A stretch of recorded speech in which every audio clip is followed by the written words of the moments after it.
This is your no bullshit guide to a happier life. Quick, but not necessarily easy tips to help you to squeeze every last drop of enjoyment out of your business and your life.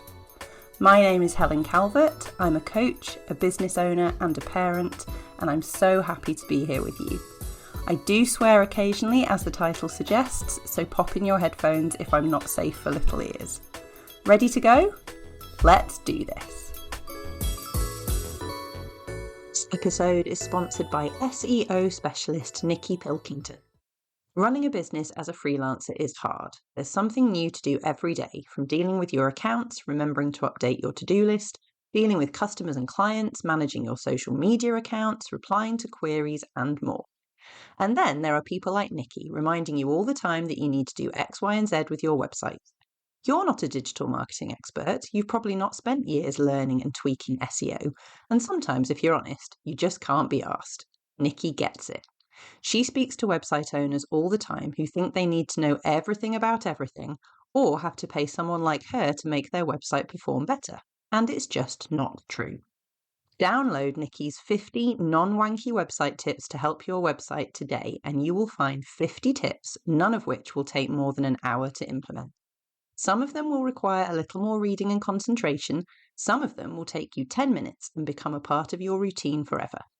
Download the tips via the link in the show notes for this episode or from Nikki's website, Nikki, Nikki-Pilkington, Pilkington.com. Do it in your way and follow as many of the tips as you can in the time that you have.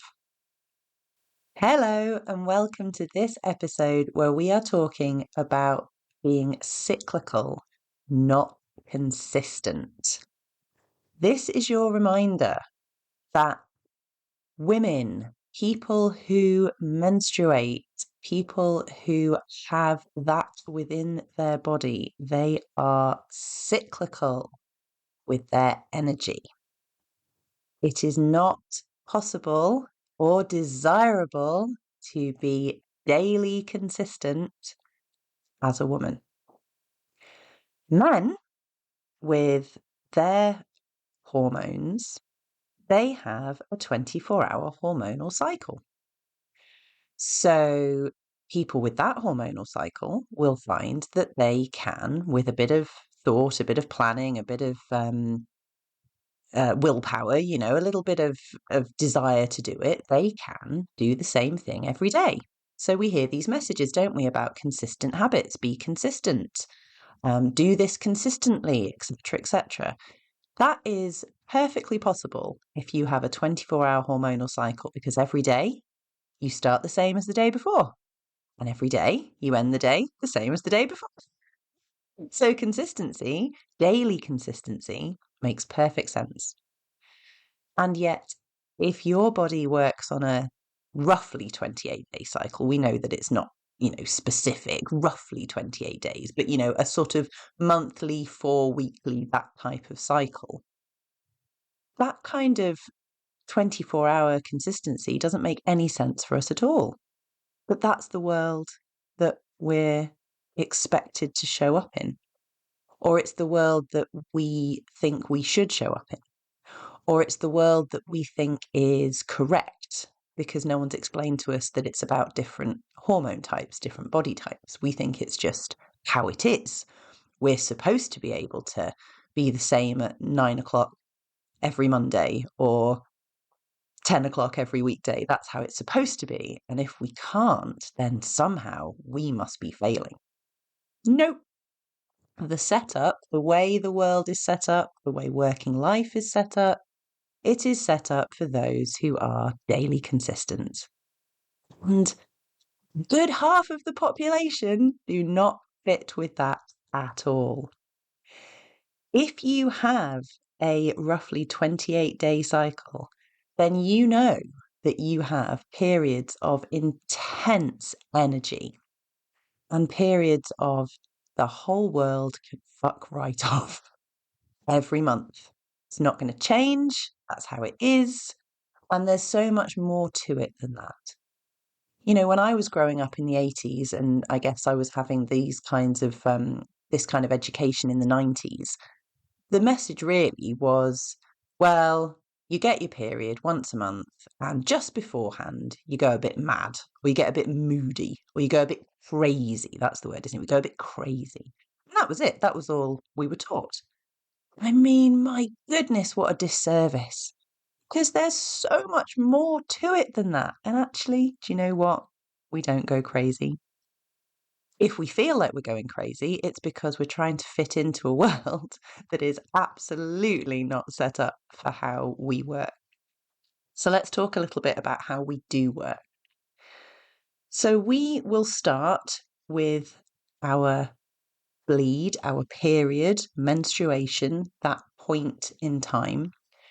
And I like to think of it now, because of all the work I've done with Project Woman, and you can check out the show notes for details of that. I like to think of it as inner winter, which is our inner winter season.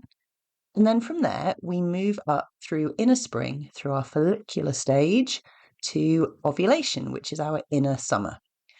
Now, regardless of what you want in life, regardless of any changes you've had to your body, regardless of many logical front brain things, between inner winter and inner summer, there are parts of your body that want to get pregnant.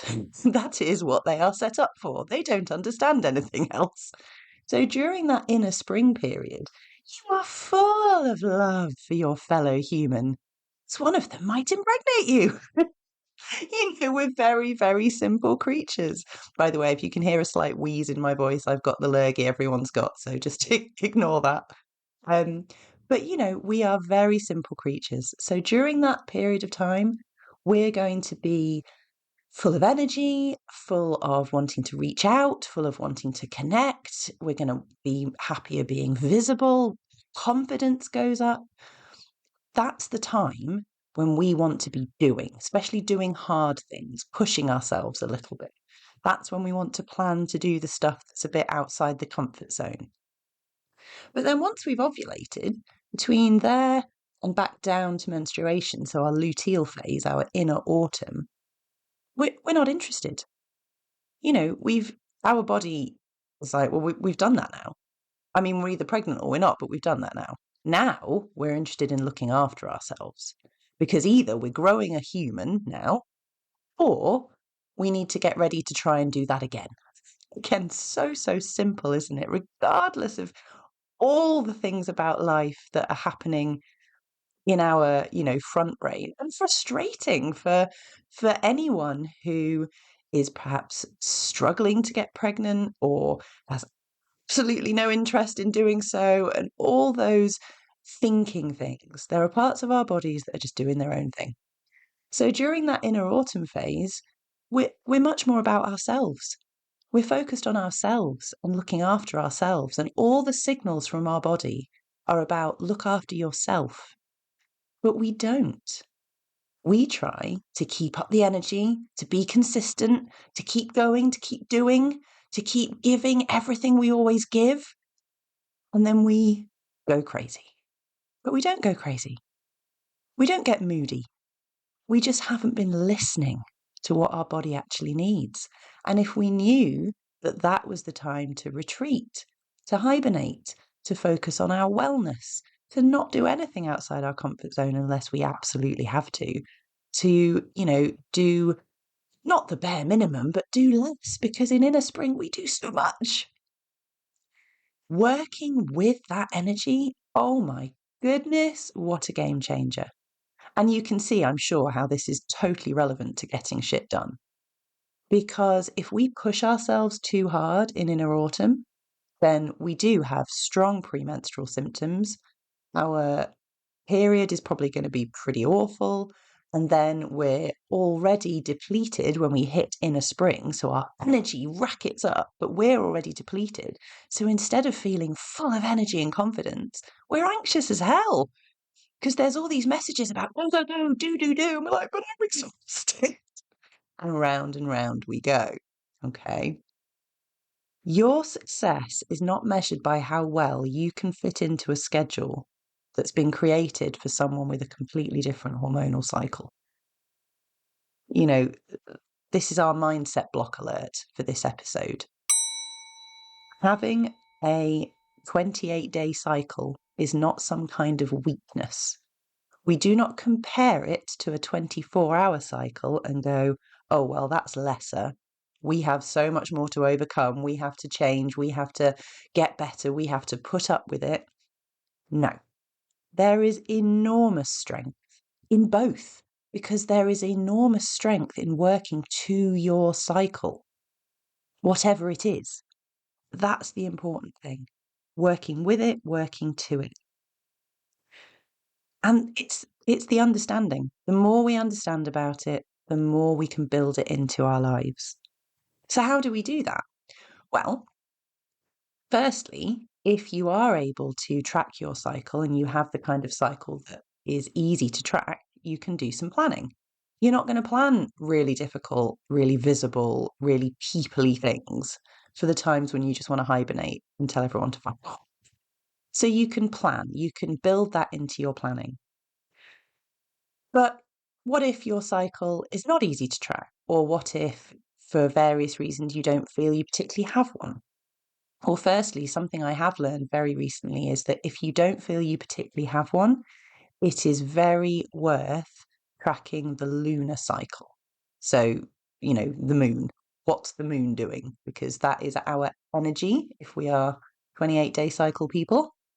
And if you track that and track your moods alongside it, you might find you have more of a cycle than you think you do.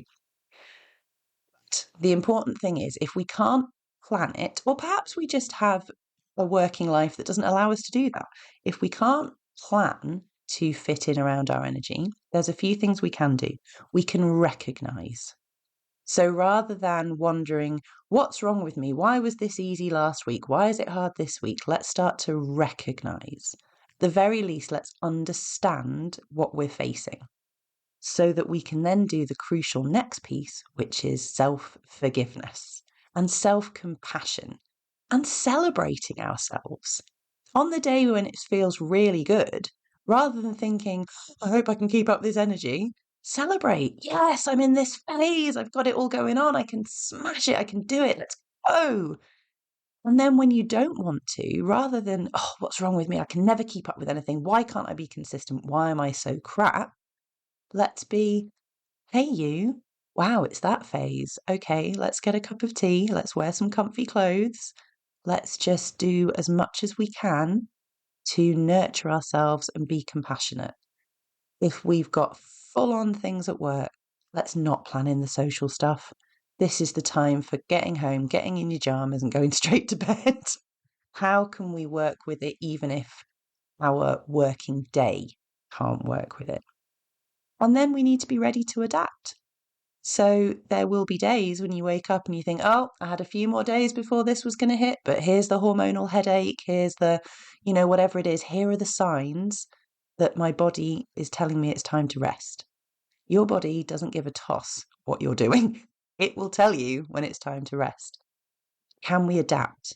Can we say, do you know what? I was going to do this today, but can we actually push it? Can we change it? Not because I'm hopeless or weak or anything bad, but because my body's telling me it's time to rest and recuperate and hibernate and focus on me so that next week or in the next few days, I'm up again and I can do it all. Let's go.